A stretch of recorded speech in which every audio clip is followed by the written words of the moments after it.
We're going to get started off with music in the beginning, and then we'll delve into the poetry portion. There is an art opening here tomorrow night. Some of the stuff out here is a part of that.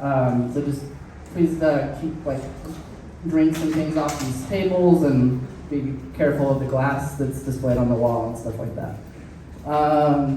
Other than that, I think we'll get started. Our first performer is Cody Riker. He's here in Baton Rouge. He's going to play some music for us. We're going to get started. Welcome, Cody.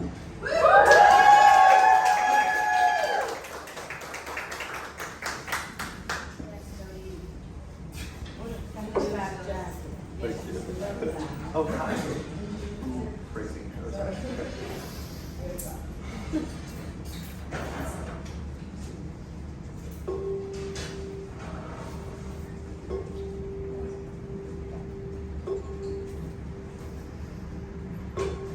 I used to love those blackout curtains with them back etched out in stars.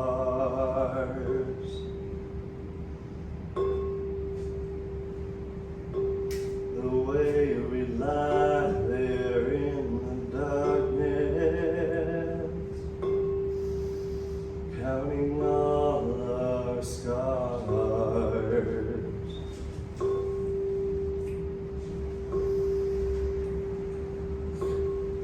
And I'd slip off to the bathroom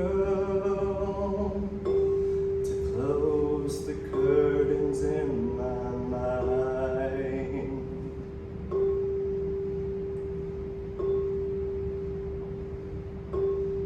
To go right back there beside you. Well, at least when you'd be mine.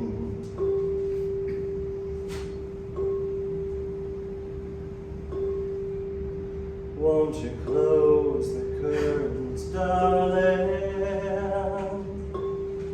Let's go back to sleep.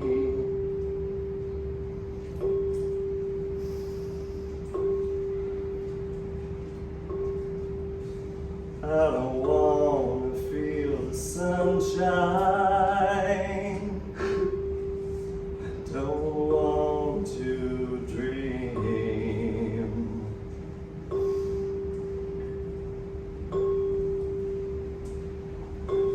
I'm having a real hard time wrapping my head around how the man I loved once held me down, and he made me cry when I told him no, he won't apologize. So I'll do it instead. Better to blame myself than the alternative. Won't you close the curtains, darling? Let's go back to sleep.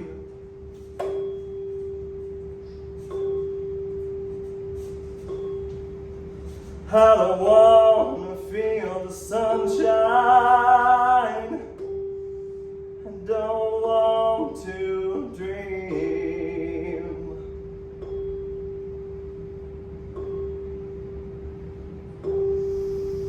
Won't you close the curtains, darling? Let's go back to sleep.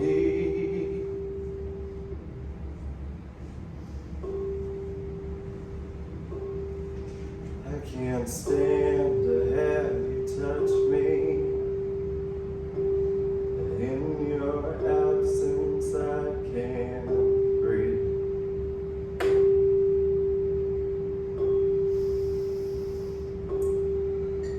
Won't you close the curtains, darling? Let's go back to sleep. let's go back to sleep.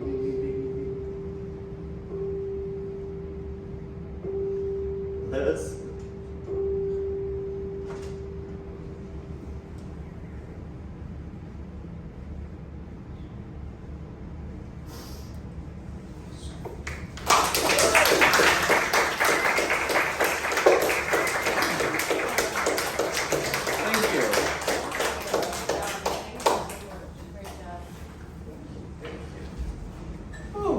How's everyone doing now that I've really depressed you?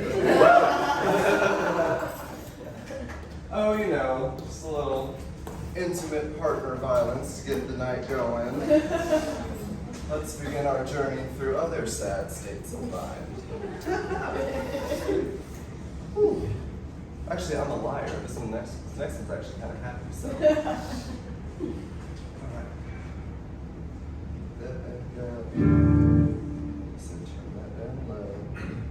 Listen to the man and what he said.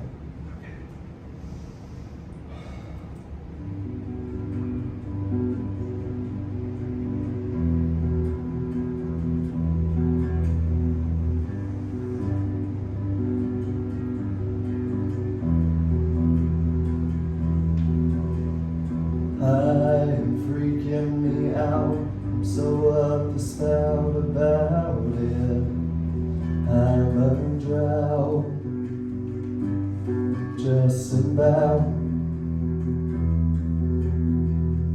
I'm a pillar of doubt. The way that you move has got me so devout.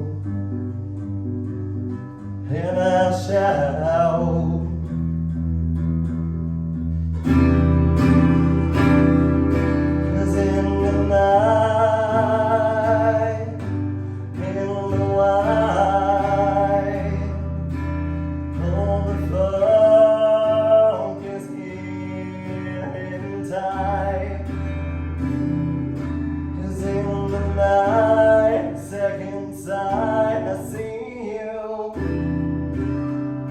Walking by my side.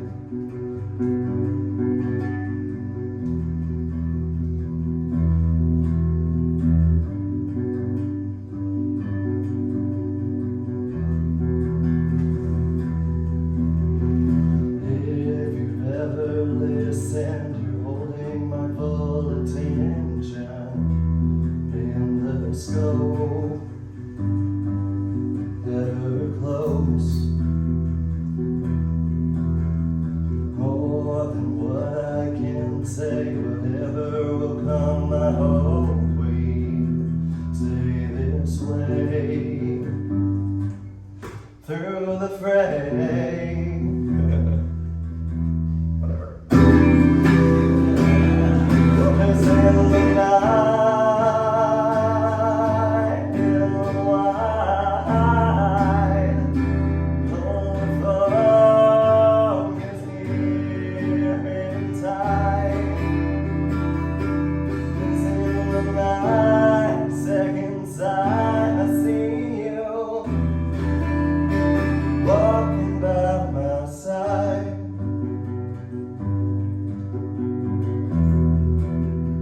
Walking by my side.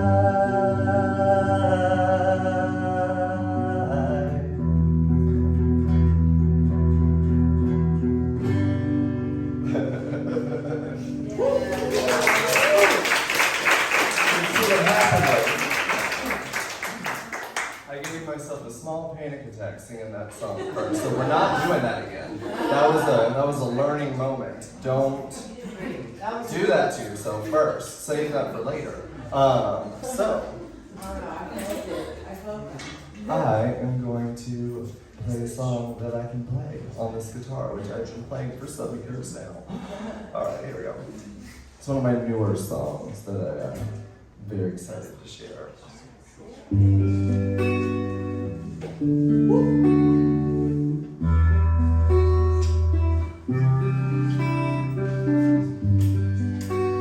I might like to stick around. I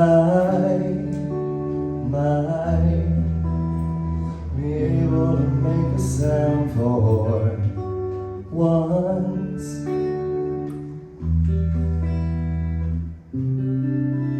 For once.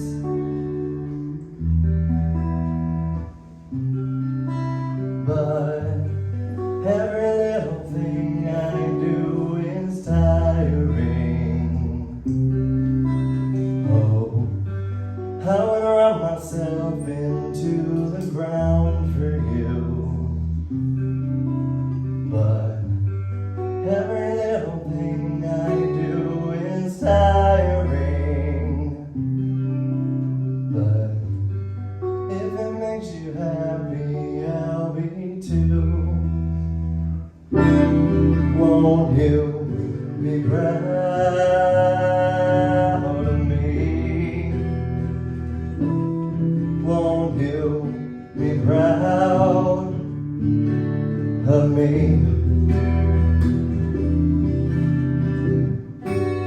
One-way ticket, burn my hit list, leave my homeland in a cloud. I hate my country, laws of physics, the kinds of men who form a crowd. One-way ticket, burn my playlist, lose my grief into the sound. I hate my family, couldn't kick it, kinds of things you don't say out loud. 'Cause every little thing I do is tiring. Oh, how I run myself into the ground for you. Oh, 'cause every little thing I do is tiring. But every time you asked, it's like you knew. Won't you be proud of me? Won't you be proud of me? Why won't you be proud of me? I think I'll be proud of me.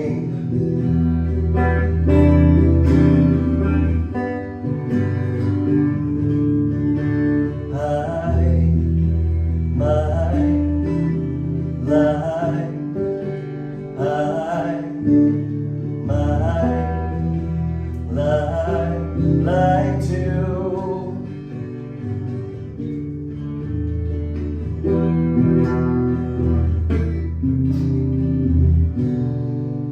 I might like to stick around.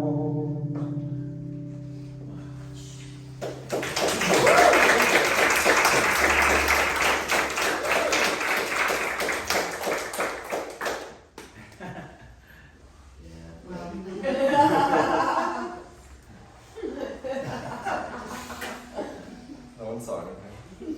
Alright, let me do it. Okay. This next song tells the story of the last couple years, so sorry about that. Let me find my footing, let me remember how to play the guitar, let me remember, play it every day, every day.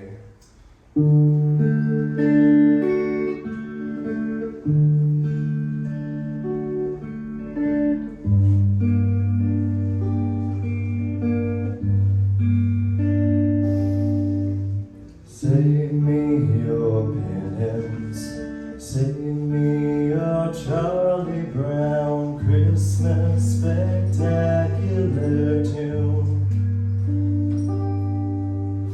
I've been a menace, digging my heels in and playing the doctor and chemist till blue in the face. What a disgrace, what a fine waste of a man in his youth.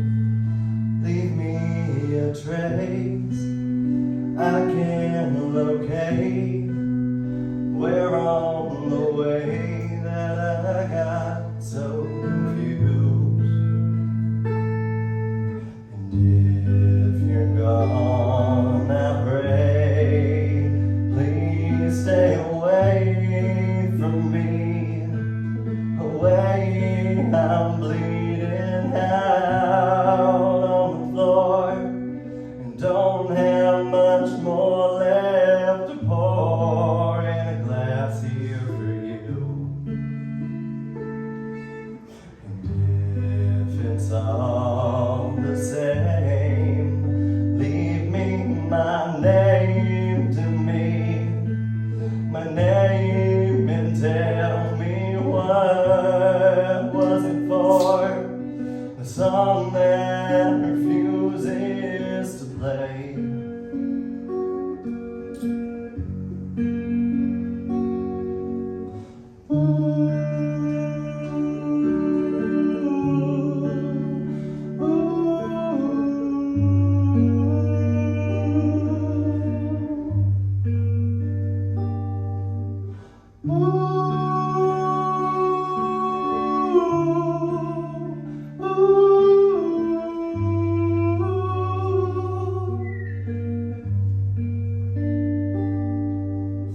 God as my witness, God as the fountainhead pouring out platitudes crude.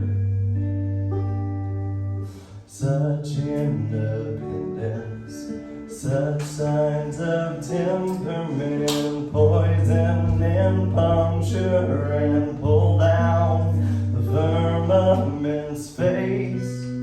What a disgrace, what a fine waste of a man in his youth, fallen from grace, bitter in taste. What a life's work for a boy and a rude. And if you're gone, I pray, please stay away from me, away. I'm bleeding out on the floor and don't have much more left to pour in a glass here for you. And if it's all the same, leave me my name to me, my name, and tell me what was it for? The song that refuses to play.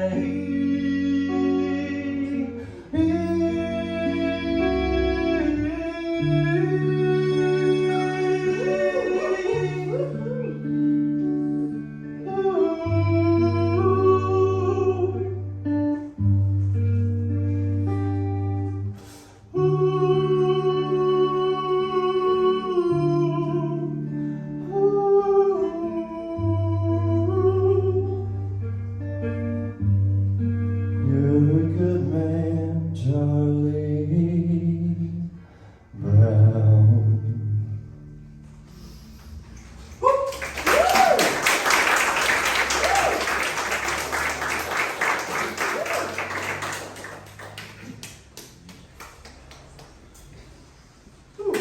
Okay. More cheerful music coming your way.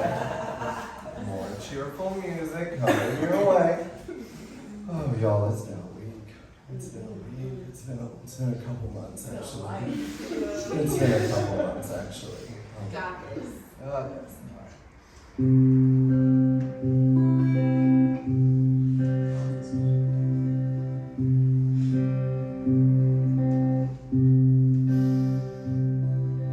I could spin the line, could cause a fight, could close my eyes to coming night.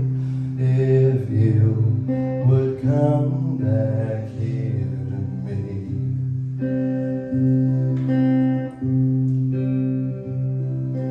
Once my lover, now not even friends, not quite how I thought this would end.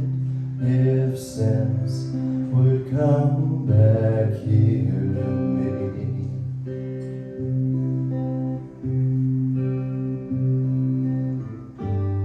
I'm waking on a Sunday morning after I told you to go on home.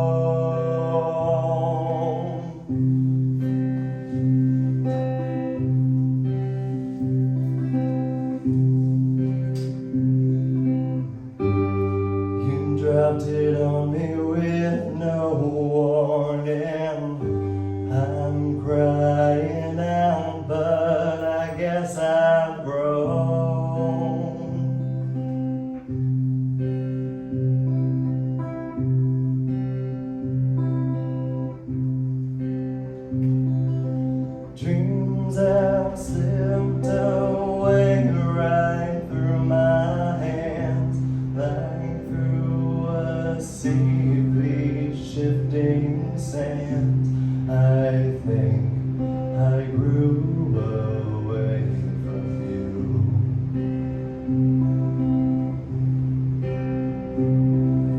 Shooting stars have gone across the sky, like wishes cast to you from high.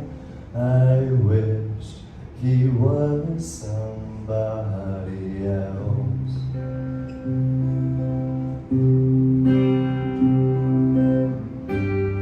I'm waking on the Sunday morning after I told you to go on home.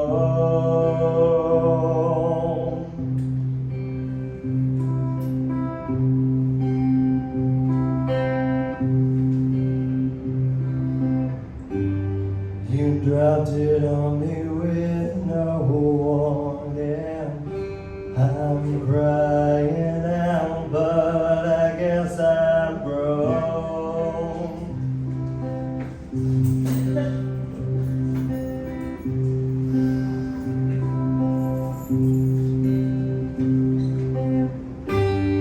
I'm waking on the Sunday morning after I told you to go on home.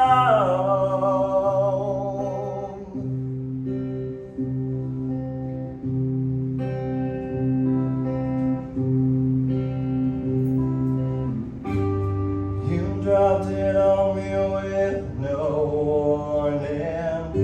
I'm crying out, but I guess I've grown. Guess I've grown. I guess I've grown. I guess I've grown.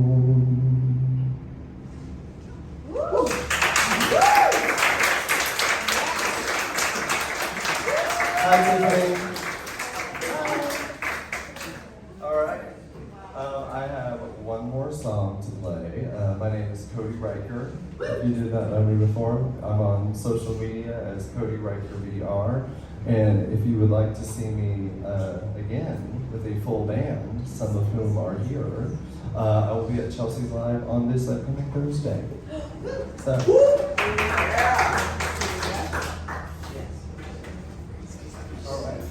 This last song is called Ambulance Races. Thank you so much to Chris and Dylan for giving me the opportunities to come out and do this. Shout out to Fine Press. Thank you. Thank you. Chris and Dylan.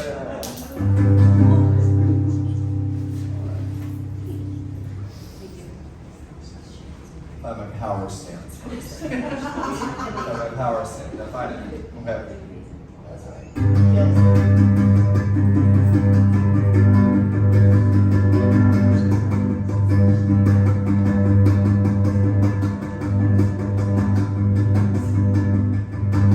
God, I always have to fight this feeling.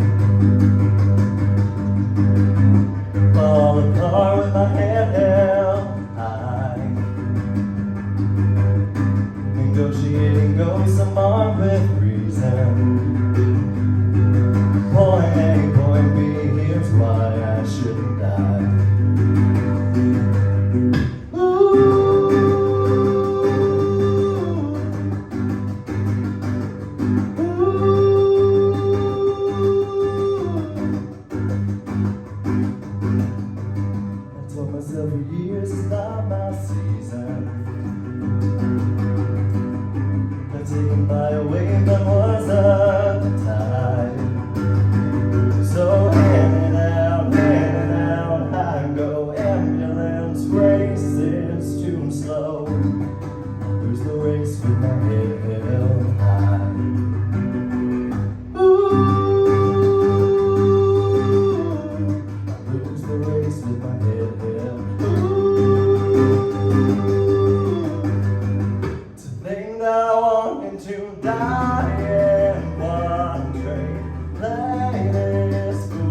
my bed. He says, are you lonely enough? Yeah, I'm sleeping with a ghost inside my bed. I'm sleeping with a ghost inside my bed. He says, are you lonely enough? Yeah, I'm sleeping with a ghost inside my head. Sleeping with a ghost inside my bed. He says, are you lonely enough? Yeah, I'm sleeping with a ghost inside my head. I'm sleeping with a ghost inside my bed. He says, are you lonely enough? Yeah, I'm sleeping with a ghost inside my head. To think that I wanted to die in one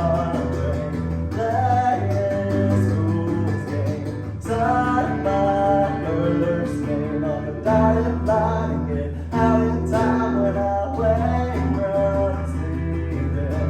Can't believe it, trophy leaving on the other side of the finish line to die in one train.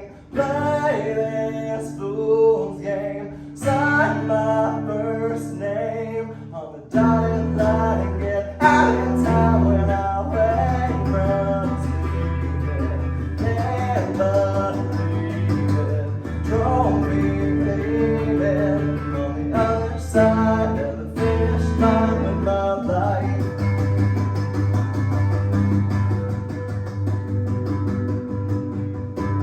Sleeping with a ghost beside my bed. Thank you.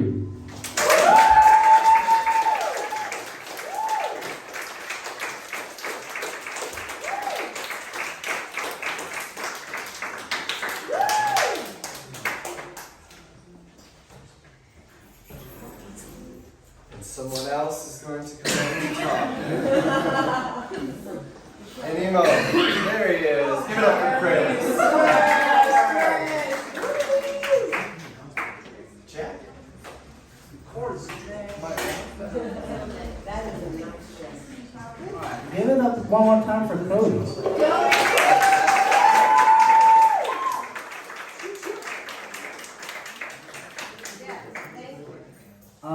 So we're gonna get into the poetry portion of the evening. Since there's a kitchen back here, a little area that has some complimentary wine. If anybody would like to grab some in this, I don't know, brief intermission while I talk, whatever. Our friend Caitlin brought some PBR for you all. Thank you, Caitlin. And then I'm gonna talk about some sad things real fast.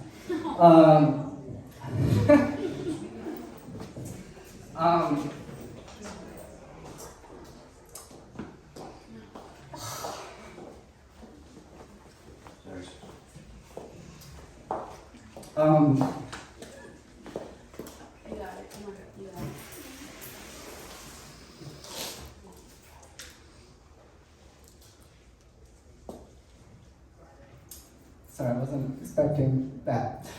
Earlier this year,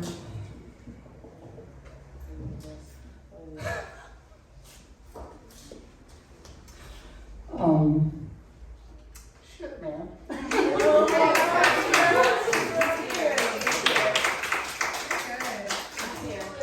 Yeah, for sure. Earlier this year, we lost a close friend of ours.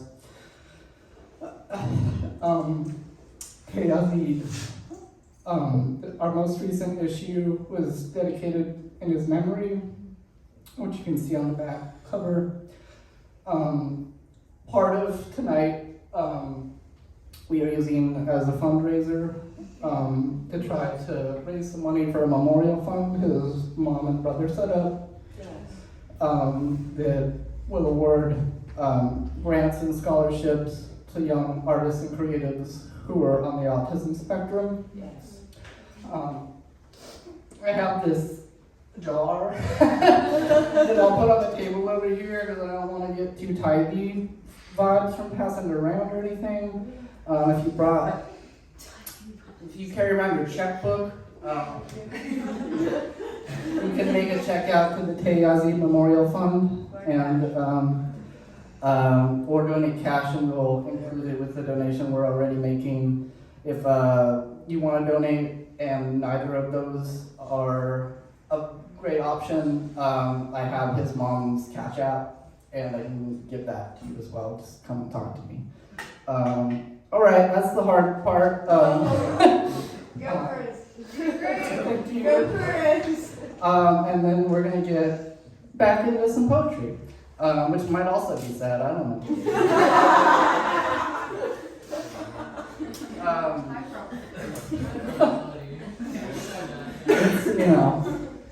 So our first reader of the evening is Michael Robbins. He drove out from Lake Charles to be with us tonight. He is the author of 5 collections of poetry.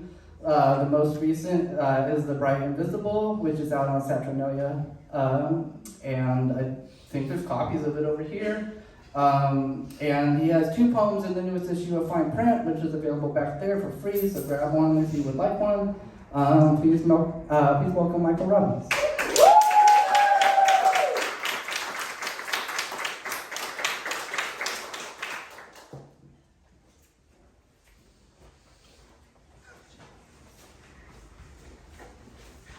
I think I have too much stuff.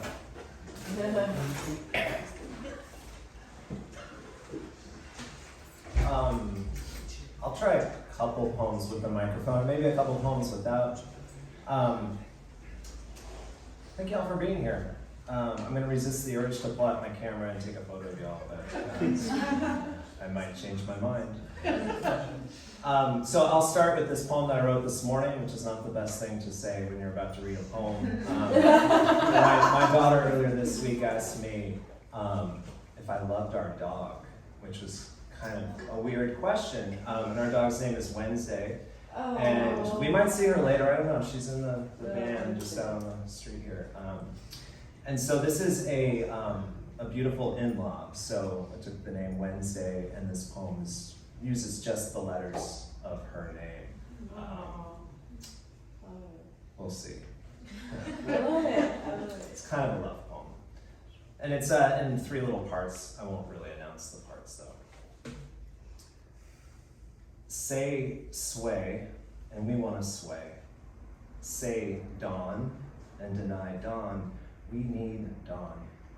We need sea. We need Sweden, and see Wednesday. Wednesday yawns, an essay. We weed, and we want to weed. Yes and yes. Yes and a day, and we wed. Say we swan and easy. We ease away. Sans sense and need, and add a seed. Add a sedan, and dada. Nanas, and dada. Yada, yada, yada. A Dead Sea wanes. We needed sand anyway. Say awe, see, and saw, and seesaws, an essay. Say weed. Yes, we need weed. Say sadness, and sadness ends. Yes, as an essay. Yes, and yes, and yes. Yay, yay, yay.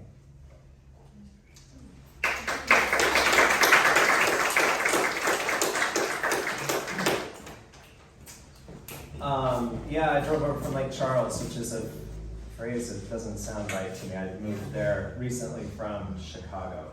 And I gave a reading at McNeese State University. Oh, what did I say? I said you must teach at McNeese. I must teach at McNeese. Yes, I am doing McNeese. And as they do for new faculty, there was a reading, and I read in September there. And I read a few poems about my wife's passing in August of 2020. And then the next day I wrote this prose poem, which is called After the Reading. I would like to say I measured the angles where the stirring, I can read this, I promise. It's the shadow of the microphone. I would like to say I measured the angles where the stirring dust stretched out in that narrow shaft of light, revealing the separate, almost invisible X's where our life together would end, and where I'd stand these few years later and describe for a room of strangers how you flew back to Chicago, me saying illness, me saying cancer, and I, in some ways, even felt relief with one final day at the Outer Banks to feel the water cross my shoulders, to let the ocean carry some of the weight for an hour, then two, and you, my sweet. All that while the other stubborn, difficult animal in your body squeezed and counted from 1,000 down until you no longer breathed. And yes, there would be applause when I finished speaking, and afterwards the audience came to talk with me, and afterwards I tucked our children to bed, turned out the lights in the home where we live now without you, and 1,000 miles, always 1,000 miles from that beautiful world we were lucky to share.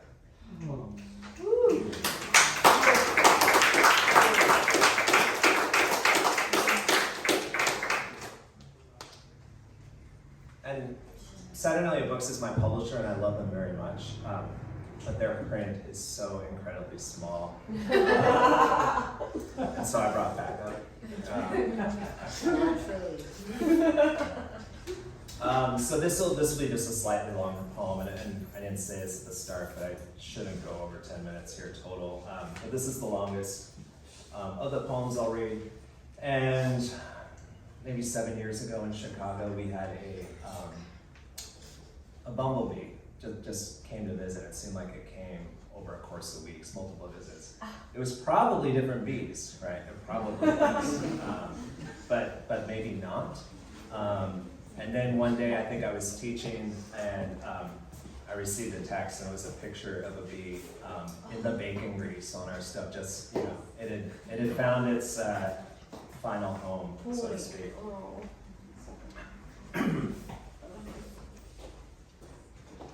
It's called A Recurring Wave of Arrival. Because I believe in devotion to iron, low burner casting wheat before halved, one each bag so we might share a sandwich after saying farewell. Have a good morning. And following our separate lines of shadow, not fully fallen, not flat out brisk enough to disqualify summer. And because I am not this or that, him or her, or even a match likely to kindle the delights of a childhood dog. Because in her place I tend to preserve an iodine blow by blow, particulars of the yellow finch fallen under the glasswork of Skye, not exactly caged, nonetheless an interval that often lowers and sits a minute on our very instinct to breathe, lays down just so many moments to nap in the dirt upon the spots of day, and because I repeat a dozen times an average to medium-sized word until it sows the promise, tended, then slumped, then buried in cold flower beds out along the fence, where the insects have no ego to abandon, hence go about not like their nouns, but in their verbs, present and ablaze. The worker and drones impressing this tired listener who has more lately leaned, underwritten another grace in the everyday, when the iron continues to cool and the honeybee beholds not the drum of raisins on our shelf, not berries nor cilantro, nor with the compost shavings of a carrot, not the pestles left over dust, not even flight like fitful sirens on an otherwise pleasant, nectar-filled afternoon on this planet, sometimes enunciated as mother. And because my wife found instead this other tiny insect, asleep in an honest, haphazard urging for grease, we forget not the preceding week with so much hinging on another who refused to let us be, buzzed the din of our kitchen like a loose wire, and across such frequencies we chose to coordinate half an hour in a clean jar, then a second hour to prove its act tenacious and alone, to share with the kids its dimpled crawl, to nearly pull that very human card by giving it a name, and later, miles away, I looked in time to catch some gold flickering out a high-rise window and thought, surely that's our bee. Because in olden days, we used to cry out timber and learn to believe our softer endings sing. leave the spilling red, oranges, and pinks with their ordinary vase burst with pregnant flare. Tens of thousands of echoes swelling to bridge the every which way paths, sailing like feather from the harbor of our fingers.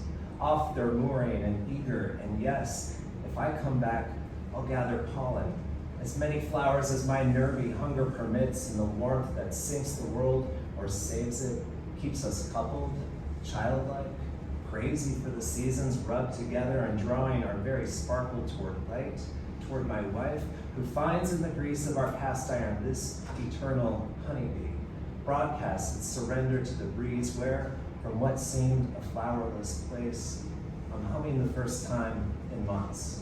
Every bee bestowing their sweet bounty for the swarm, for that cloud opening out to color the horizon, and the blossom, oh yes, there's time yet to become.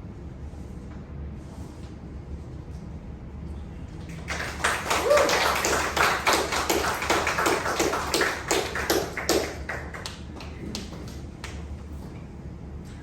feel a little spoiled with the applause between poems, but I must not be on a university campus.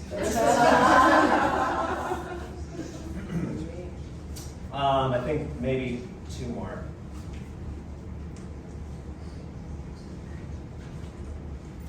This is called Outer Banks. I think this is a love poem too. I think they're all love poems. I think maybe every poem is a love poem. We can talk about it. Outer Banks. Like a bottle in sand or the scoop of a pelican, not terrible in the least, but diving for what fish float near. And when from the darkness I wake or await a sign or grow tempted to give over my life to the ghost crabs, our star, like a red whale, punctures into the singular flower of the world. And I climb up tipsy through the vanishing gauze, ocean flared and erasing my 10 toes. Shoulders less fluorescent or more the beach umbrella, anchored in photographs as though every August we ever tried.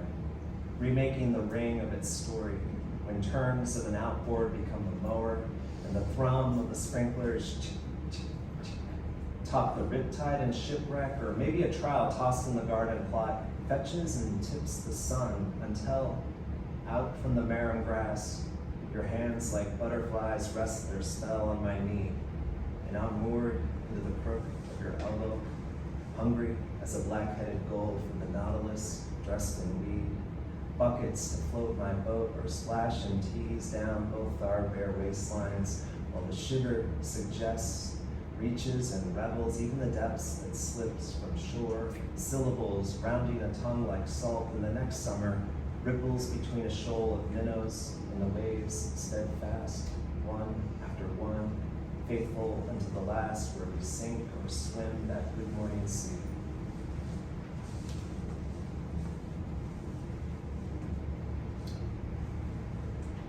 At a different venue, I kind of wanted to end with this poem. I don't know if you can see it. I wrote this on Tuesday. And it's a phrase that's come up many times in the last week and a half, and it just says Irish goodbye, right? And isn't that kind of great if you can just pull it off? I'm not going to pull it off tonight, but if you could just say it. And this is my last poem. It's called Irish Goodbye. Right. And then you just go stop, and that's it. Beautiful. And that's it. We appreciate it. Yeah. Appreciate I know. it.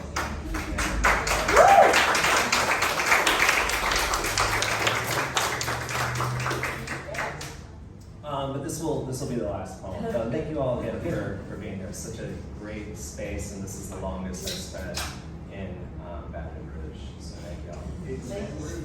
Thank you. Another love poem. This is called The Bright Invisible, and it's about newness and possibility and everything else. Early such darkness, these oncoming nights, and sure, I'm dull and even slow to conceive how mornings make equal swerving measures there between those foremost shadows along the fence, amid the chickens and nerve, sheep and their indifference to any pair of fools helpless in love, We visit through the cold, shortened, everyday hours like you and me until, oh yes, we take the prairie like pioneers, plumb the woods with the memory of wildflowers and the skinny, skinny leaves released as purely as the dead houses that will, come spring, vanish in fits of a blossom green and the singular awakening in which we kiss. Merely a blink, like the hurried bird across the canvas of light, and afterwards, in that heave, our mothers swell, our own fathers relish again in the flesh, and without, I'm told, any timeline for grief, or retrieving their clothes among the fallen leaves where we sit together, feed the river like so, dare to welcome the center of this bare, wild kingdom, the brisk and wondrous possibility when we lean into the sun, close our eyes, and describe for each other what colors appear.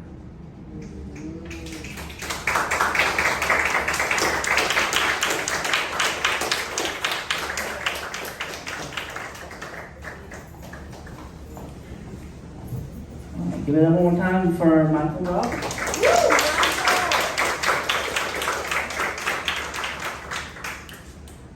Our next reader is Nikki Ummel.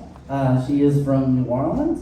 She is the author of 3 chapbooks, most recent of which is Hush, out from Bell Point Press. She has a poem in the newest issue of Fine Print. Please welcome Nikki.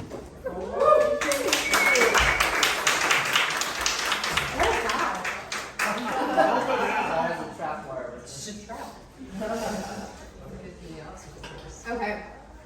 This is tall. Okay, I have a lot of things to do. Give me a second. Thank you, Cody, for your beautiful music. Oh, Cody's outside. Thank you, Cody, for your beautiful music. And thank you, Michael. Here it goes. I have a poem in the newest issue. Oh, you know this. It's exciting. It's coming. It's February. February. What poem is it? I don't remember it. I was like, I could look it up, but I read it this morning, and But you remember the name? Yeah. I did. Yeah. Can we talk about McNeese after? Absolutely. Okay, cool. Absolutely. Are you gonna get AWP? Not Yes. names. Not McNeese. Awesome. No, that was a personal thing. I'm playing. We all love Lake Charles a lot. That was a joke. I got a good friend. I know someone who lives in Lake Charles. Okay. Hey everyone, I'm Nikki. Thanks for having me. Hi. Thanks for being here on a Friday night. There's so many things you could be doing Please. in Baton Rouge. Yeah. Yeah. Like driving to New Orleans for Right. free. But thank you so much for having us. It means having me and us, the collective us. Amen. So the first poem I'm going to read for you is called "And He Takes, and He Takes, and He Takes," and this is for my niece. 1. Tess marks time with her daughter's body. Bones grow in cadence, the hourglass slip of sand grains. After an overcast beach day, Tess rinses soap suds and Sarasota sugar sand from her daughter's skin. Elah, the valley where David slayed Goliath, he met Elah, named for overcoming, for the slaughter of giants. Elah's hair tickles kneecaps, swishes like a skirt. Tess braids her daughter's hair every morning, lays hands on every inch of coarse curl, then ropes the thick thread around her daughter's waist. She tethers Elah to her 5-year-old body, as old as Tess's father is dead. As he withered and scabbed on a worn futon cushion, Elah grew strong in the womb. Tess prayed for the strength to raise her, Yvonne, stone of help, take aim at her, Goliath. 2. She bore Elah in mourning, in a black maternity dress, finger painted her daughter with afterbirth, forced her to bear witness as Goliath, the revealer, the giant who uncovers, lingered in the corner. Grief stitched itself into pituitary, coaxed forth a manic rush of HGH. Elah is large for her age. The x-ray reveals a skeleton 2 years too old. Eczema, bones, substance, cell, too big for her body. Ela is 5. Her skeleton is 7, a cage fit to burst. Her ribs, bars of iron, her bones of bronze. Tess stuffs her own mouth with fig leaves until she chokes onto Farah. Glory, glory be, glory be, glory be, glory be.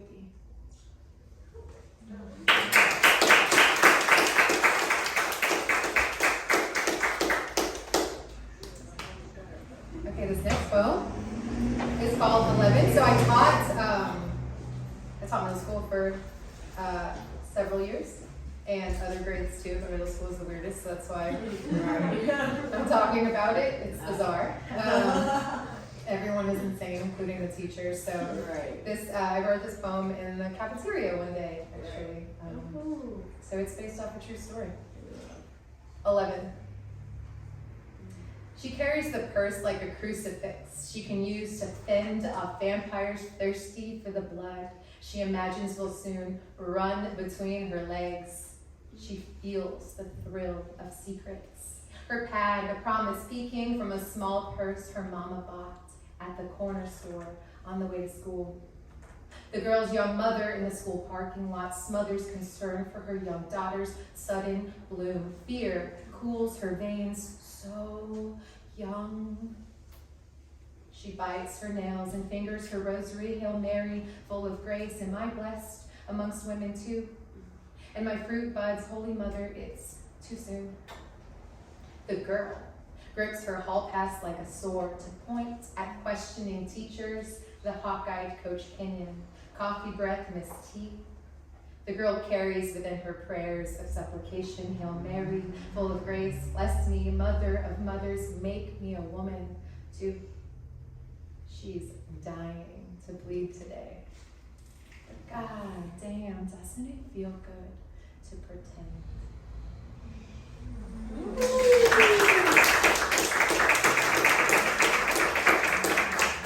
Shout out to Charletian, who inspired that poem because she was so excited to carry around pads. So excited. Did you say same? Yeah. If only we knew back then. Right. This next one's called First Gay Crush. So did anyone watch the OC growing up? Yeah. You remember Alex Kelly, which was Olivia Wilde's character? Yes. Yeah. That was the first time I was like, I think I might like girls. That and Sailor Moon. So Sailor Moon also gets a shout out. Yeah. I mean, they like literally get naked in the intro every single episode. Like it was on Cartoon Network at 4 p.m. It's, Right. Uranus and Neptune. Uranus and Neptune. Right? Yeah. All right. First gay crush, ode to Alex Kelly from the OC. Oh, Alex Kelly. I'm praising you for my suit in New Orleans. Been thinking about thanking you. You, the being that hugged my maidenhood, saved myself, my pearl, as the pastor said. I was grade A, virgin, pristine, prime rib back then when I first saw you. Youth group lock-in, I feasted. Alone in my Sailor Moon sleeping bag. Wanted you to know this sandwich board 13-year-old. Electric sprung and saving my pubescent sheen for you. Craved your ice cream kisses and beach walks. I would have saved you from Marissa, part A. And how dare she try to be yours anyway? Alex, I couldn't hotwire a car or headbang at a metal show past 10 p.m., but I swear I would have charmed you. At 13, my acne was clearing, and I'd almost graduated from cymbals to second first base on our school drumline. And I would have chosen you. Our episode ending this way. Sticky with twisty treat, our hands intertwined. Walking the beach, and as the camera pans, you veer towards the water. Fist slam an oncoming wave until it splashes, and we laugh until collapsing. As the credits roll, the salt will lick us clean.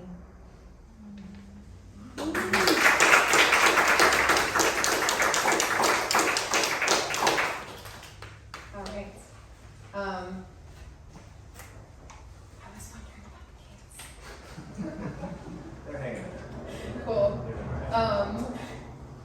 feel like I should have done like okay, cool. The kids and poets, I feel like, have a different perspective than yours. So I have been writing these poems from the perspectives of women. If you've heard me read in the last like 6 months, you've heard this spiel.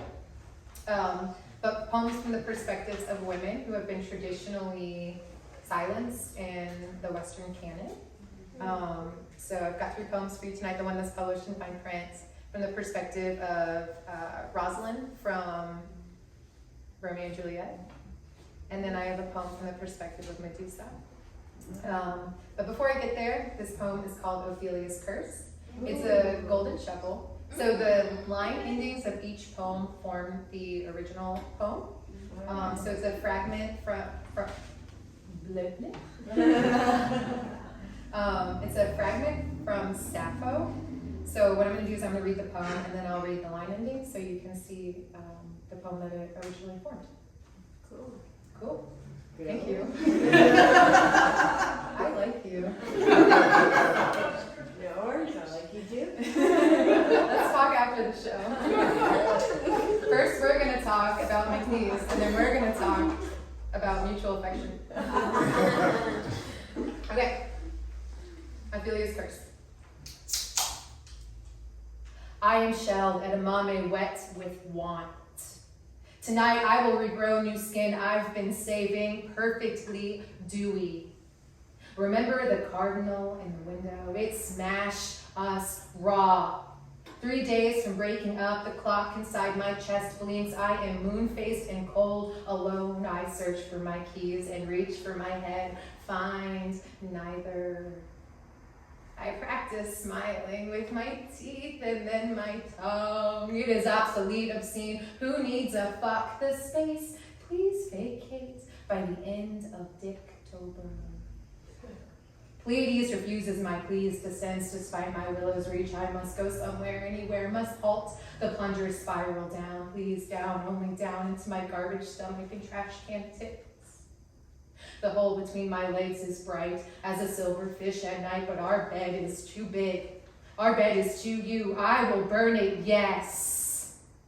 Now is the time of big fire. The walls have gone. I greet our newest neighbor in my 90. I watch my youth nail a vacancy sign to my forehead, muddy and mindless. She goes next door singing melodious, crouches beneath wet couch. I am a squatter in my own house. I am in my own bed, in our bed, in ribbons, twisting to hold your spot, in bed, burning. I am alone. And the original poem is, tonight I've watched the moon and the Pleiades go down. The night is now half gone, youth goes. I am in bed, alone.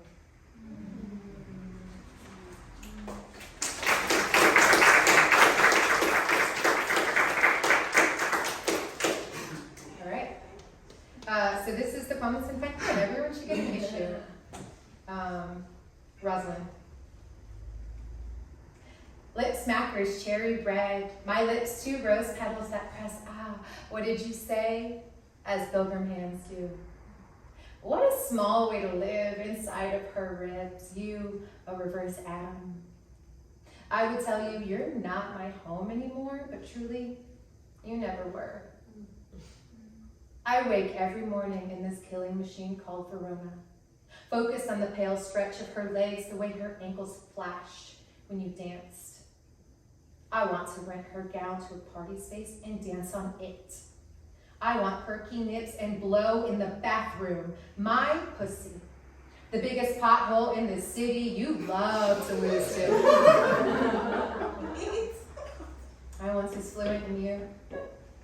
The language of your body is different now, her in your veins making everything hurt. I am a foreigner in your house. My spot on the couch gone. You pass and I unsheath my thread. I think I've seen this film before.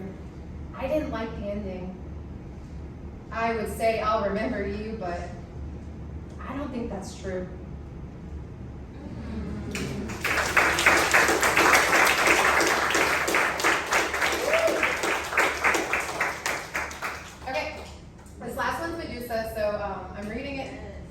I really like the habit of reading your newest poem. It's something that I do as well to keep myself feeling insecure about myself. So it's really important to me. But it is the last poem I wrote, and it's great because I actually I'm going to show you guys. I'm not flashing you. If you want that, you'll have to come to me after. But I got a poem of Medusa, or poem of Medusa. I got a tattoo of Medusa, but she's holding Perseus's head instead of Perseus holding her head because fuck Perseus. Right. That kind of stuff. So if you want to see it in detail. There's so many jokes I want to make about myself. Okay. But anyway, so that's my Medusa tattoo. This is the most recent poem I wrote, so I'm going to end with it. It is Medusa. The sun glares off the river like I see you, my girl. All things begin and end with the river. Even the sudden penny of daylight blooming into a watery smile, my girl. I turn from this tenderness. It rubs my bones the wrong way. My girl. And just like that, a canyon in my chest, my mind, one weeping maw unfurling. My girl. The coin in my pocket is hot. This is not death, but a dying. My girl. I bite down on grief. I've seen the edge and recoiled. I know what lives inside me. I know. My girl. I know what you did. Because of you, I am capable of it too. My girl. When my body is a rage, I lock myself in the cellar of my mind. That pack of swishers, 2 ants on my ankle, snubbed cigarette butts, and a single plastic spoon.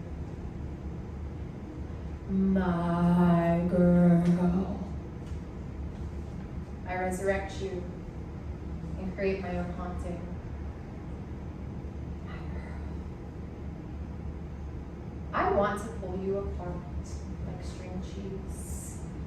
Pull apart every word you said until they stiletto my tongue. My girl. You call this epic. You spit in each other's mouths and call it poetry. Heroes, heroes, street corner clowns. My girl. Crawl into my mouth. I'll be your girl. I'll peel your head with my teeth.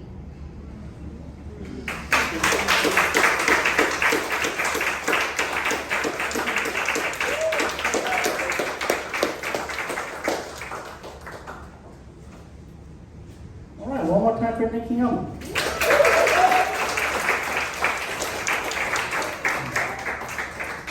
I forgot to mention this earlier, but Nikki also helps run Liminal Lit in New Orleans. They're hosting like a 2-day poetry and music festival, all kinds of creative things happening at the Domino, the bar, not the record store. There's an ad actually in the new fine print for it, so this is another reason to grab that. Yeah, December 15th and 16th, I think. Yeah. So anyway, just wanted to mention that. Our next reader is Henry Goldkamp. He came out here from New Orleans to join us. He helps run a monthly poetry series at Saturn Bar in New Orleans called The Splice, which is awesome and you all should check out.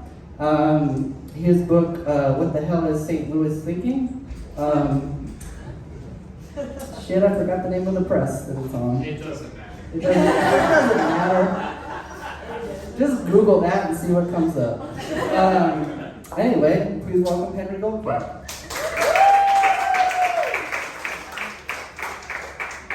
Thanks. You guys are a great crowd.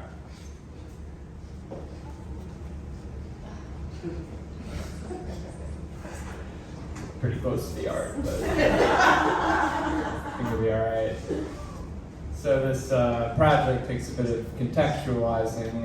About 3.5 years ago, John Berryman, the modernist poet who was at the height of his powers in the 1960s, came to me in a dream. And he said, Huffy Henry hid the day, unappeasable Henry sulked. And I was like, yeah, I see your point. And and he has a whole series that he ran, and his persona was called Henry, and he came to me in the dream, and he said, he kept going with the poem, and I know the poem really well, and I said, yeah. He's like, well, I was thinking of you when I wrote this. And I said, I had a feeling. And he said, you will be Henry reincarnate. And I said, yeah, definitely. Sure. And he said, it's a dream, so there's a little logic to it, It's like, but I need you to go through this house party with all these people and entities in it, and you're gonna have to introduce yourself. And I was like, I think you can do that.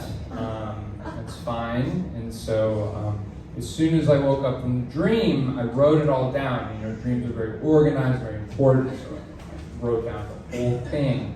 So I'm going to read all of it for you in 9 minutes, and so it's just really important. So I said, what do I write all these poems with? And it was like, well, he's like, you should do it with a joy button. Anyway, so I said, oh, sure. And so he handed me this. This is a joy buzzer, which is an old gag that a lot of people don't know about. And it's like, you shake your hand and that's right. Thank you. And so this is how it went.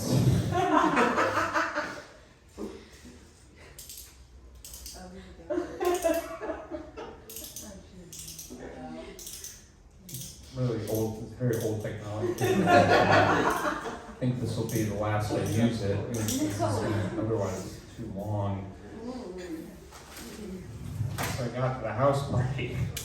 I said, hi, I'm Henry.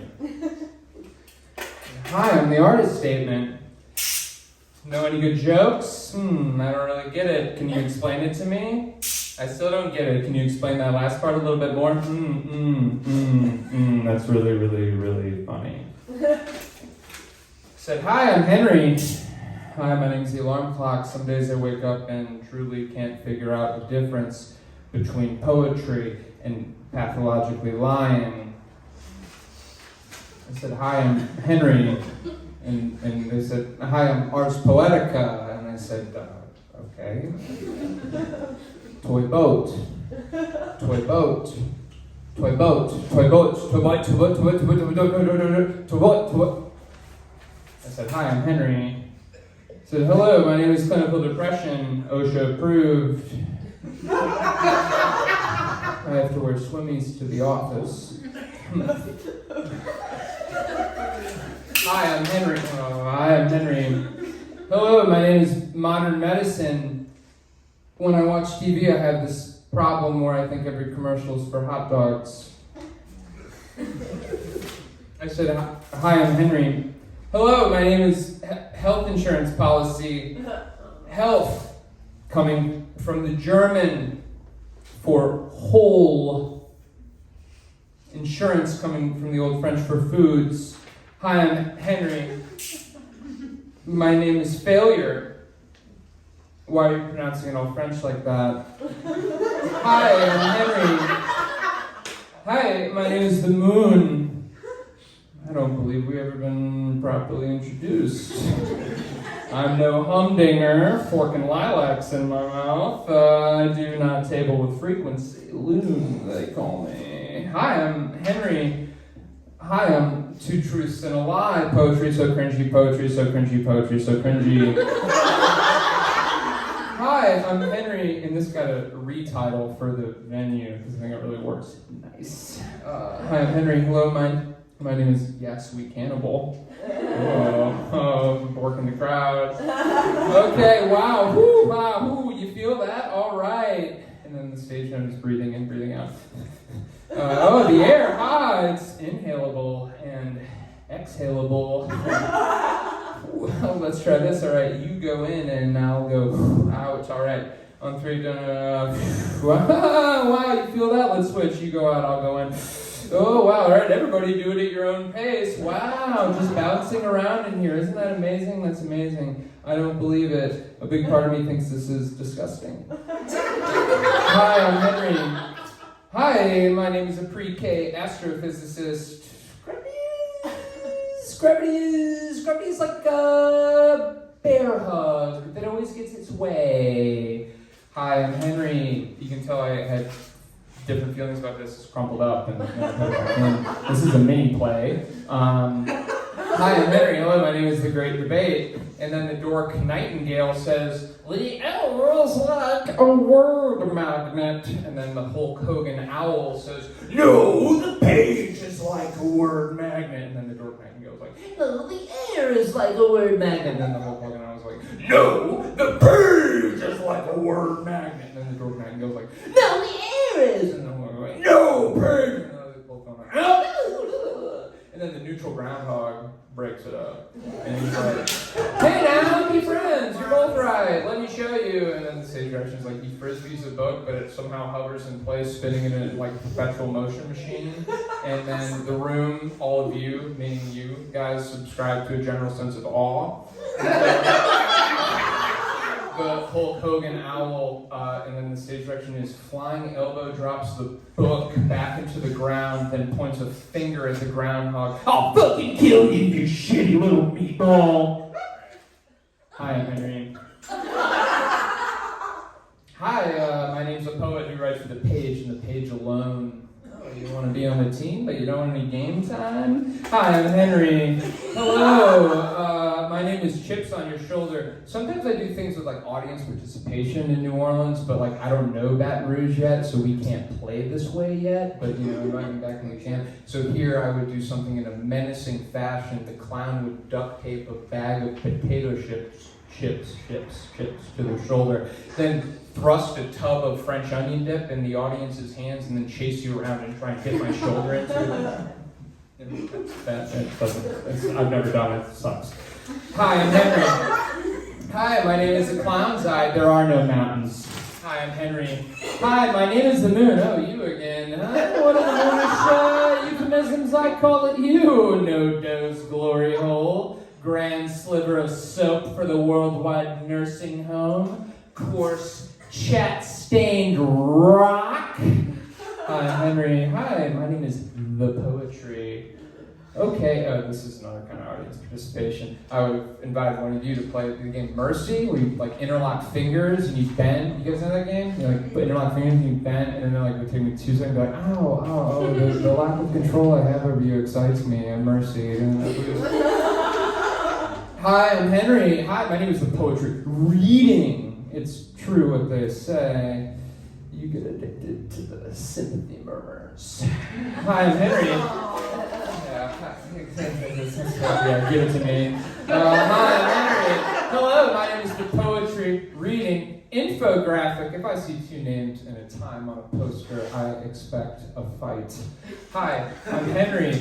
My name is Kerfuffle, and this is another audience participation where I would wear a signboard that says the peace, and then I would put one on that says the peacemaker, but it's like P-I, how do you spell it? P-I-E-C-E, both ways, right? And then we get in a fist fight.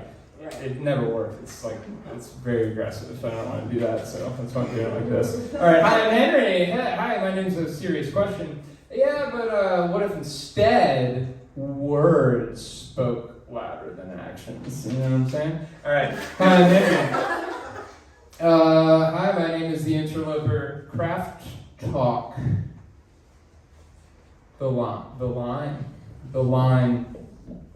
in like the line like a thing you draw. Right. Hi, I'm Henry. Hi, my name is the Moon. Oh, fuck you. You couldn't write a poem out of a wet paper bag. You don't even have hands. Hi, I'm Henry. Hello, my name is the biggest imagist in the room. This one really, it takes a lot of explaining, I'm sorry, but in this one I would have Ezra Pound come up to me doing like a really good horse impression, like neighing really loudly and snorting and maybe like clomping his like little like horse impression hands while he walks over, and I'd be like, not a bad horse impression, but how's your human? Mine's perfect, check this out. Hi, I'm Henry. Hi, I'm the Moon yet again. You crossed me the type to put a 20 in the laundromat change machine just to taste the sound of a jackpot.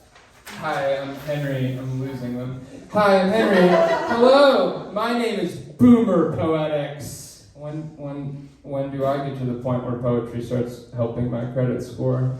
Hi, I'm Henry. Hello, my name is the Sonneteer. I suffer vertigo, so I'm pretty good myself. It's for poets in the room. Shit. All right. Hi, I'm Henry. Hi, my name's Sonnet.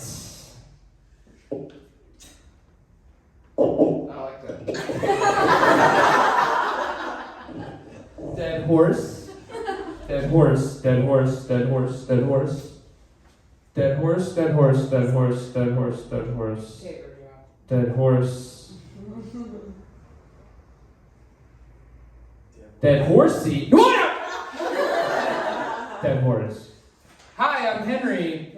Hi, my name is Silent Spring Break.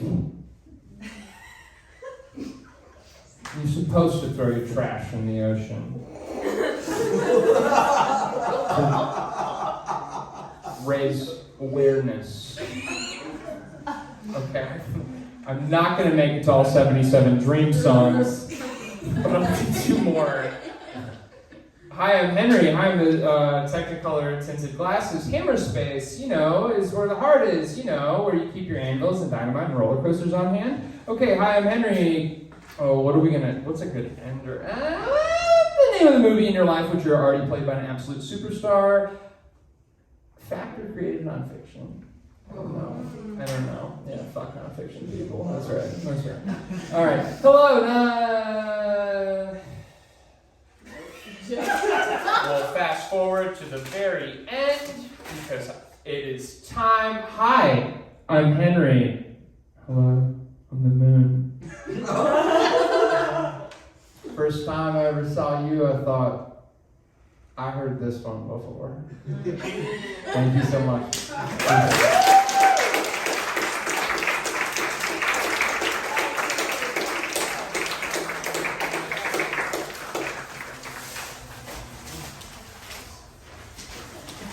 You can step on my jokes. Part of the joke. Don't trip, though. Don't trip.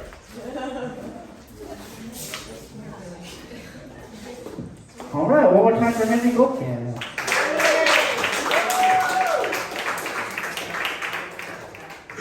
All right, our next reader is Skye Jackson. She came out to join us from New Orleans tonight. Her chapbook, A Faster Grave, is out now on Antenna. Her debut full-length poetry collection, Libre, is coming out next year on Regalo. Congratulations. Skye was our featured author in our 9th issue of Fine Print, and she was our guest editor for our 12th issue of Fine Print, both of which are back there. Please welcome Skye Jackson.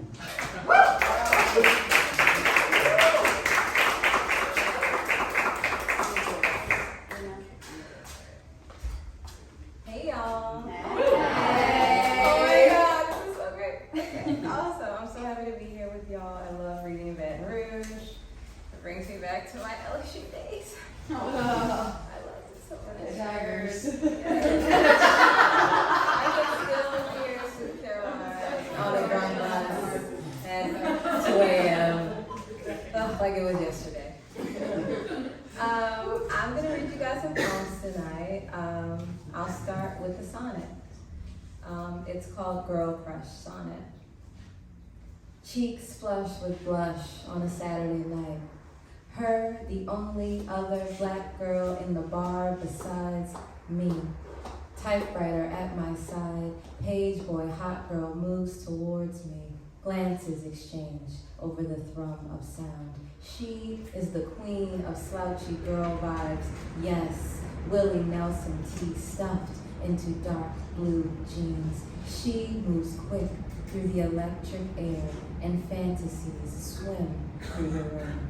Heartbeats as she asks me for my number, wonder where the night will lead next.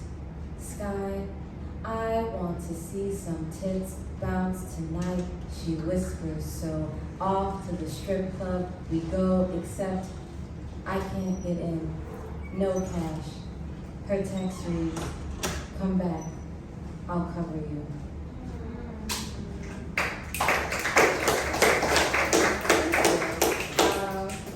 This next poem was actually published by Chris and Dylan in Fine Print, so I'm really excited to get the chance to read it. Read it here tonight for y'all. It's called The Refrain Still Plays. My anxieties cozy up next to us on the couch when we watch old episodes of The X-Files and scary 90s TV. Even though we are in the middle of Vermont, I tell you, we should close the screen and lock the door. Because I know if the police could find Brianna asleep in her bed, they could find me too. I search for my name on a list of 100 black women and girls killed by police when I come across a last name, Jackson. I know it could be me. I know it could be me. And towards the end of the night, when we drink wine and laugh, I think of George Floyd when you asked me if we should watch another episode of Daria, and the refrain still plays. You're standing on my neck. You're standing on my neck.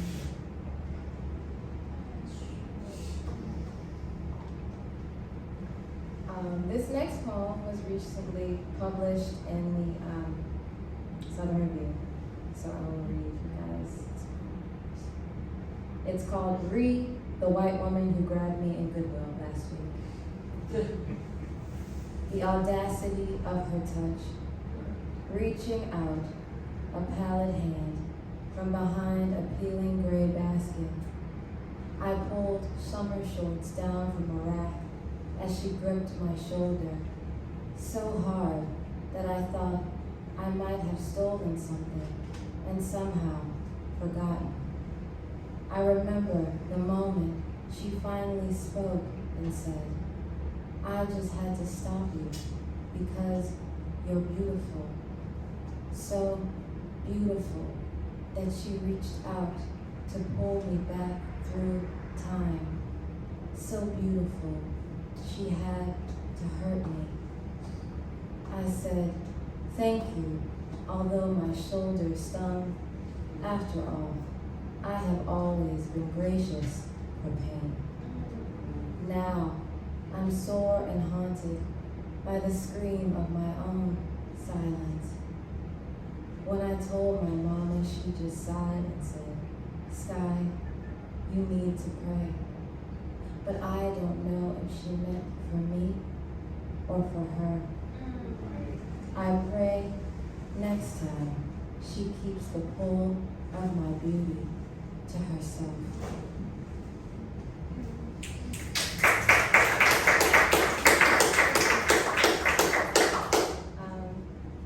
This is an older poem. Well, not that old. It's old. I don't know. It's old in poet time. It's called When the Half-Black Man I'm in Bed With Calls My Hair Nappy. I can hear it so clearly again. The sizzle of my hair straightened, sharp to blade. And that chemical smell, relaxer, thick, white, and deadly, stirred in a plastic cup. My nose burns before it is even applied to my roots. The stylist adjusts her latex gloves to protect her hands from what she's about to smear across my scalp. She sighs, parting my budding curls into quadrants. Resigned, she whispers into my ear, as though this is something to be hidden. Your hair is so thick. I see it. All in that second, he turns his light-skinned body away from me in bed, laughing. He says, you and this nappy hair. Hope I don't wake up with any of your little curls in my mouth. His thick cruelty, cold as butter, brings me back down south to the hot comb in my mother's hands, the tub of blue magic hair grease on the bathroom counter always emptied, to the Saturdays wasted in salons, or the chemical burns, each a pulsing scab, round and hard as blood-fed ticks dotted across my scalp. I open my mouth to speak and want to say to him, tell me again how much your white mother loves you. But instead, I say, my curls are beautiful. I love my hair. So quiet that I can't even convince myself of it. But he's already fast asleep. Every time I read that poem, I get so upset again. Breathe. It's fine. This next poem was also recently published in this other review as well. It's called The Day After the School Shooting. The Moore posts on Indeed.com seeking an additional funeral assistant. Part-time work only, though demand is increasing, seeking someone who can deal with the living. They need more care than the dead. Must be kind to children, the deceased, and their visiting friends. Remember, we need to build relationships. Everyone can be a future customer. This is the price of modern violence, so hand a piece of chocolate to every child you see. Make them smile. Their parents will remember that if and when they need to come back. Always be willing to learn. Remain stoic in the face of unimaginable grief. Greet and escort. When they ask, why did blank happen? Just nod and say, I'm so sorry for your loss today. Give them a coffee so they can hold something warm in their hands. The ideal candidate for this position should be nameless and faceless, just another blur in the crowd of mourners. They'll look back years from now, not remembering you. And honestly, that's what counts. Just try to blend in, wear all black, and keep the children's caskets closed. Remember, kids under 6 have thinner skin and softer bones. You see, the bullet holes are getting harder and harder to mask, though we'll fill them with plaster and clay to show our customers we are more than up to the delicate task today. Okay. So that was done.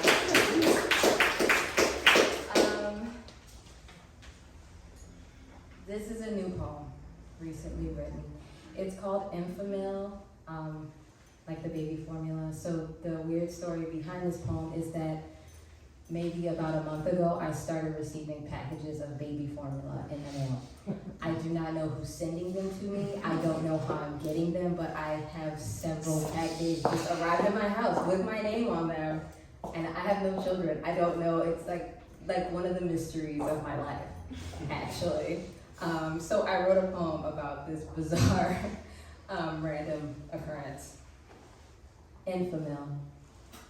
Once a week, like clockwork, it arrives on my doorstep. A package of baby formula I did not order. The sender, as unknown to me as the intent. Childless, I reach out to my friends with new babies. Perhaps there's been some mistake, I say.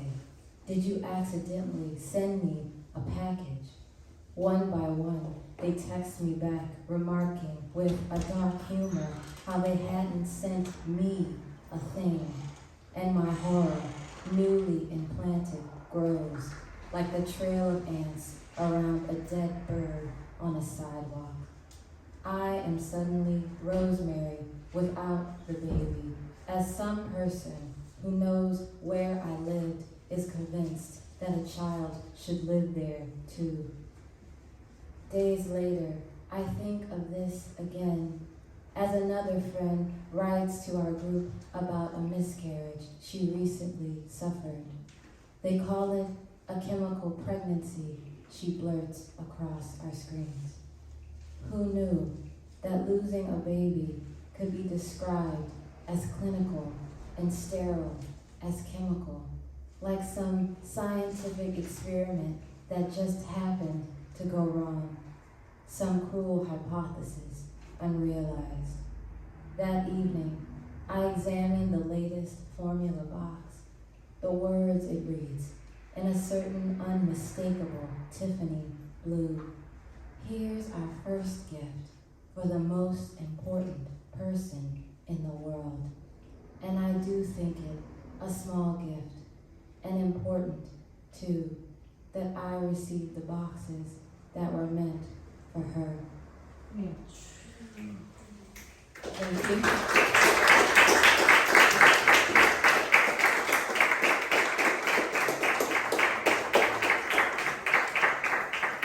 Come on, one more time for Skye Jackson.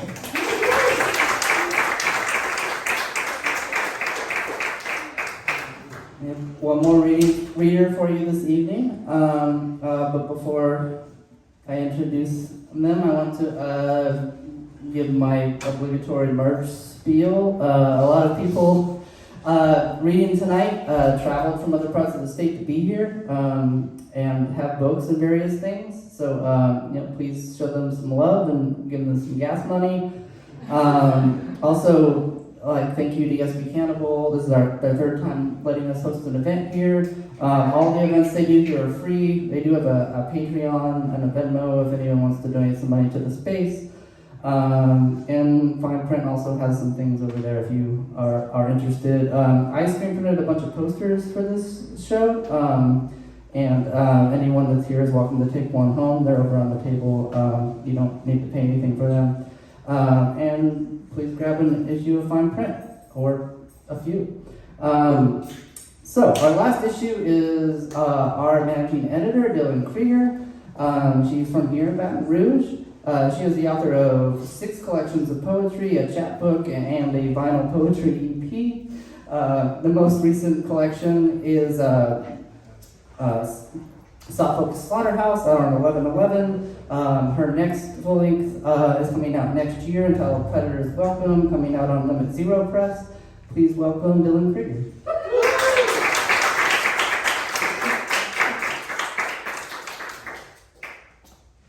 I just want to point out really quick in front of everyone how horrible women's clothing is. I have a pocket in here. I have pockets in this. This should be a good thing. My phone is currently resting on the back of my knee. That's what this pocket is.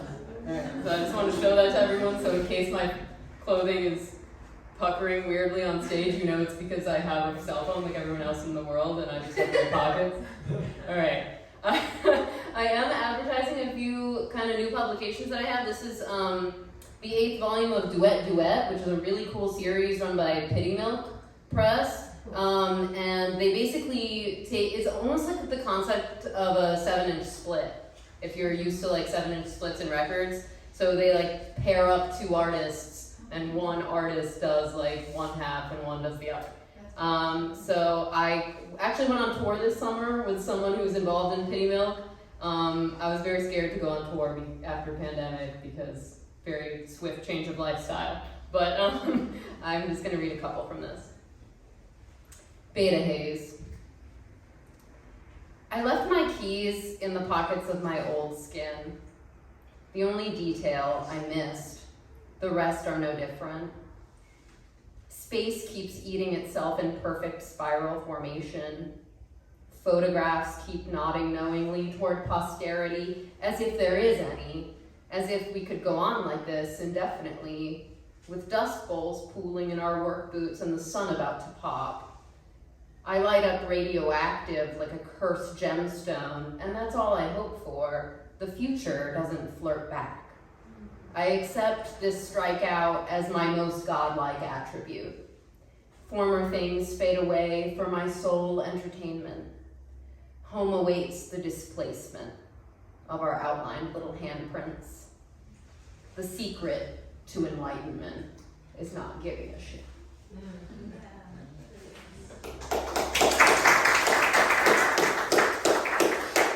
Alright, this is a sexual warning since we have kids in the house, but I don't think they'll understand what this means.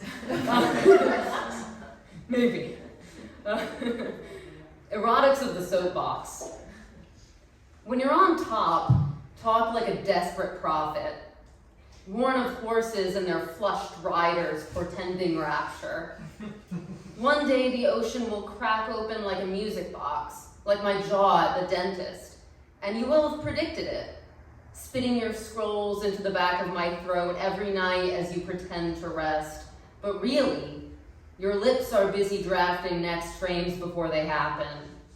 No one questions why revelations flock to the soapbox and nowhere else, but that's how we met. On the curb outside some pizza shop, a familiar tale, the wooden prop, the handheld restaurant, the 3-act play of sex, starting with the soapbox and ending wherever the pale horse says, get off, and we do. But not before spoiling the ending of the universe, not before coaxing the floodwaters straight out of our bones. We know this story already, not from any sacred text, but from the street and all its pulpits, curling world history into a fist. All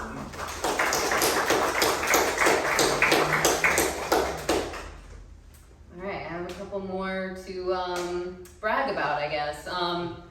I am getting a broadside done of this soon from my friend Kim, who's working right now with Meow Meow Pow Pow. Meow Meow Pow Pow. Whenever I say it really fast, it sounds like not words anymore. But look for it. Expect us. Monsters like me. Some children blow whole night lights, hiding from monsters like me. Midwest goodbyes start early so you can hear the end before you're dead. A decades-long tornado siren, special Lord of the Flies edition of Monopoly, in which I am the pig's head, and then a single dollar bill, stolen over and over again. And then the surface of reality burns the game into its scrotum. And that's how economies are created, baby. By the loose scabs dangling from our bodies. More sick fruit, watchful vultures waving high. From the top floor, the skyline looks like a staticky TV, obscured tapeworm. What if demolition is best witnessed from no distance whatsoever? No more dilemma of the spectator, just snowfalls of sheetrock. They'd find me curled up under the rubble of your bedroom closet, where no one in their right mind ever believed you that I lived.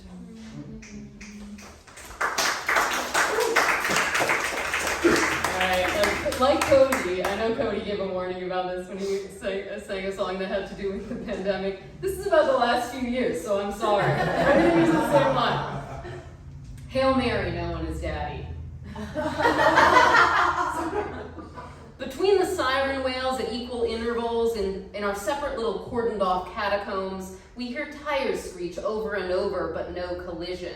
Like someone's doing donuts in an empty intersection, daring anyone in charge to stop them. The new normal is criminal whiplash, reckless tonguing subway turnstiles. I drop my fibroid spittle in the center of Wall Street and wait 2 weeks for the future to incubate. Anti-climax of bored biology passing around half-dead RNA strands. I'm afraid to lift the dumpster lid without gloves, water the plants without a bandana over my nose and mouth. The fountains stop pumping. The salons close up shop. No backyard boils this crawfish season, but we still porch sit 6 feet apart, raise our rye from afar, trash talk tone-deaf spring breakers, sext our exes, learn to work from home, plant root vegetables, calculate the risk of getting sick if one day we come to miss the phenomenon of fucking too much to resist. Swallow the rest of the acid for kicks. I wake up the next day to a beetle tickling my ankle and its back end has those little pincers on it, and I kill it with my favorite boot. High-heeled, black suede, and full of grace at the hour of death, amen. Black suede and full of grace at the hour of death, amen.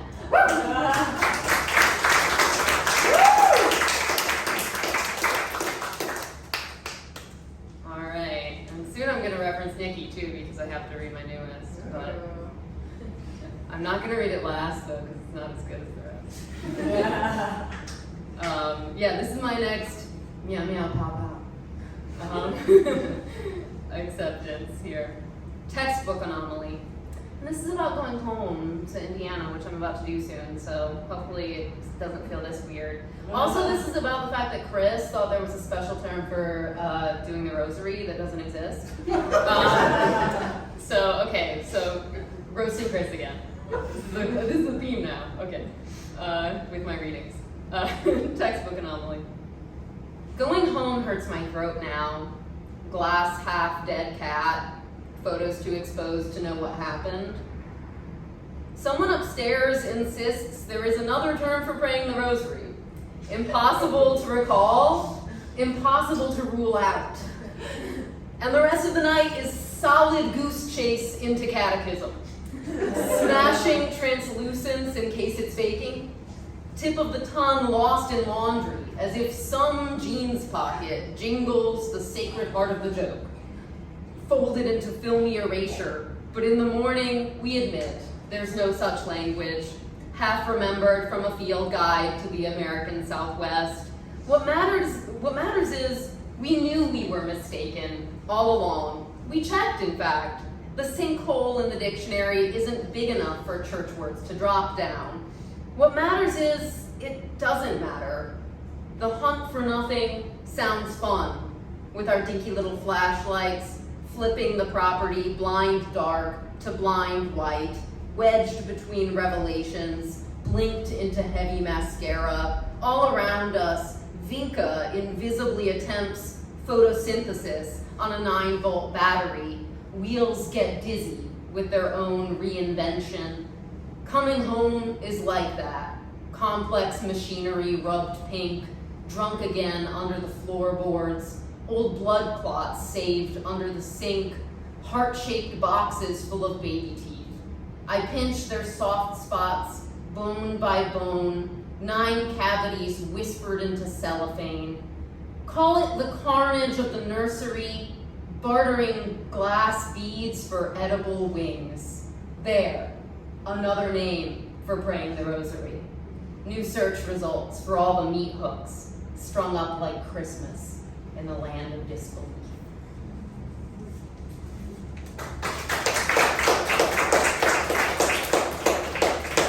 All right, I have 2 more. One of them's a little crazy and new. And one of them I actually like. This is my crazy new one. I don't think I should explain it. I think I should just go. Okay, yes. Unreachable creatures. Yes. God needs a flesh tan 90s era country crock vomit bucket to finish creating us. I don't know about evil, but banality is in the eye of the desensitized. Rocket a word already relished by kindergartners. Even reachable creatures touch war first, sometimes with bare hands, wet from popcorn butter. Suddenly, reality. Any empty container smells like stomach acid. Normalize prophetic nausea. Normalize abandoning the standard bucket etiquette. Outside the dives in New Orleans, I puke straight into the street drains. No one expects God here, except as overdubbed branding for catastrophe. A little lanyard birthday dollar. My lapel stain reeks of human shit. It was all a crock of countries, deified by accident. Grief buries itself under 200 overlapping anthems it has to sing behind our backs.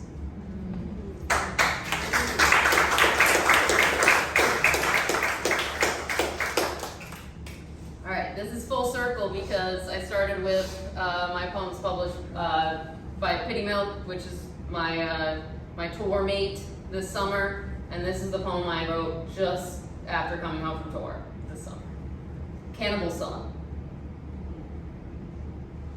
Every year, the same sticky cities, shrugged stimulants, enough windows to spend a whole life looking out.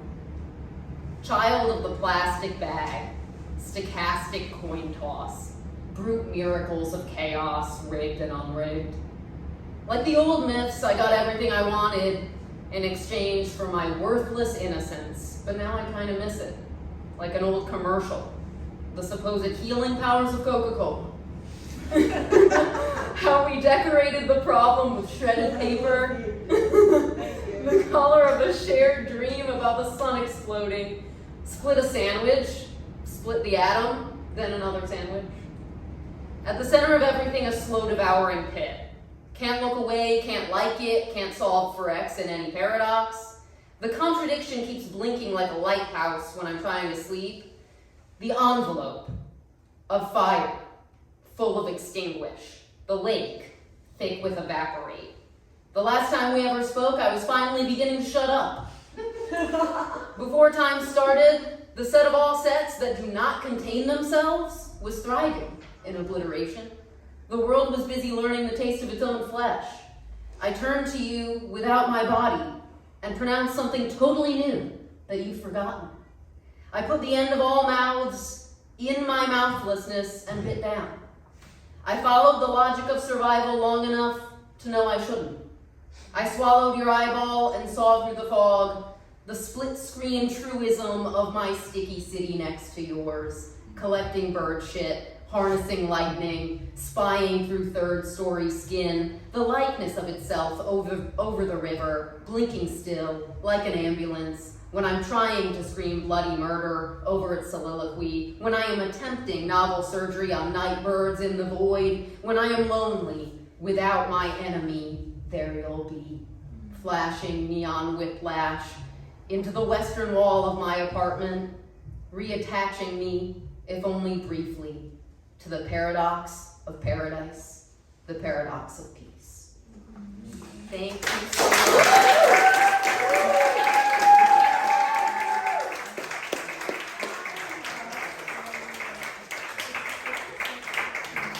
One more time for Dylan Krieger.